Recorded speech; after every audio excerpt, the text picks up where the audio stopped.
Well, I think that I am an introvert. I am someone who is also, I suppose, curious about things happening around me in the world. I like reading as an academic. My favorites are actually Native American histories and biographies. I used to play badminton very seriously, competitively. I play football. I'm quite a crazy football fan. I'm a hardcore Manchester United fan since 1976. My favorite player ever in Manchester United is this guy called Frank Stapleton, who was a striker in the early 80s. When I started my undergraduate education in University of Wisconsin-Madison, I was interested in journalism then. But for my electives, I ended up taking 2 courses. One was on political socialization, and the second course that I took around the same time was on nuclear deterrence and nuclear politics by this old American professor. His name was David Tarr. He was actually in the US military, posted in West Berlin during the Cold War. So quite literally staring down the adversary. Right? Those 2 courses, I think, really left a very strong impression in me, and right after that I decided to shift my major from journalism to international politics. I think it was early 2016, if I remember correctly. Of course, it was very exciting for me. Never had this experience before.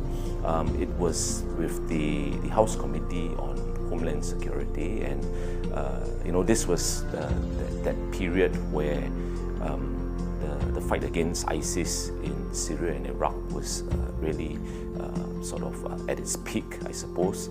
A few sort of objectives I had, right? First and foremost is to use the opportunity to emphasize the importance of Southeast Asia in the sort of larger strategic thinking of the United States.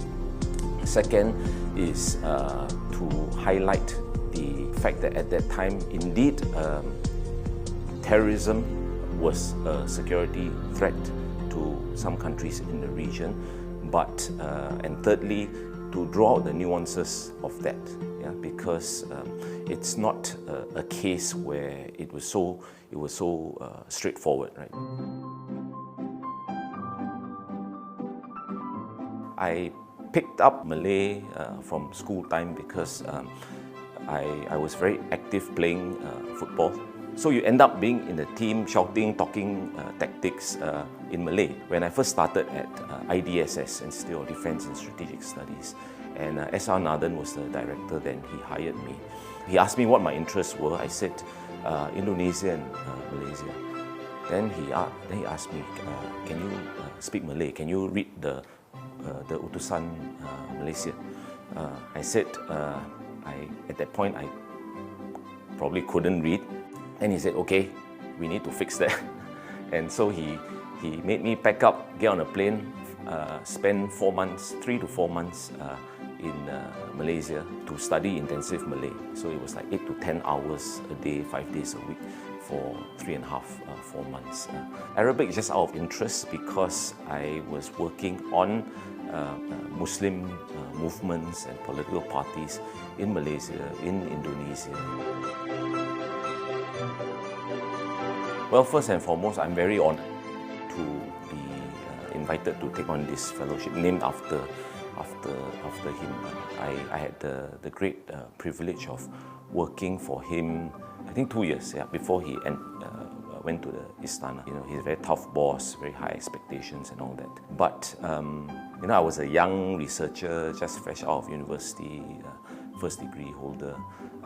He was very nurturing. The first one will cover sort of the big picture, right? Which is the China-US relationship. I think it's important for us to take a step or two back to try to get a sense of how they arrived at this situation.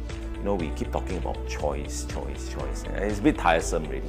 So I'm hoping not to talk about choice, but really to talk about how Singapore, even as a small country, can get ahead of the competition between the two great powers. The second one, sort of bringing it closer back home to talk about the region, and the region in the context of changing global geopolitical environment. For us, as Singapore and as a member of ASEAN, as a country in Southeast Asia, how do we navigate the challenges that arise from this shifting landscape? And the final lecture sort of brings it a bit closer to home, really looking at this theme of diversity and pluralism of Southeast Asia, but at the same time, the kind of vectors of polarization that emerge out of that, right? Whether ethnic politics, religious identity and the like. And tying that back to the larger theme, again, of my 3 lectures, which is really how Singapore and the region can navigate all these challenges. As an educator, I have always stressed the point that Singapore and Singaporeans really need to foster a better understanding of our neighbourhood, especially for younger Singaporeans, to understand the value of having a good sense of the region that we live in.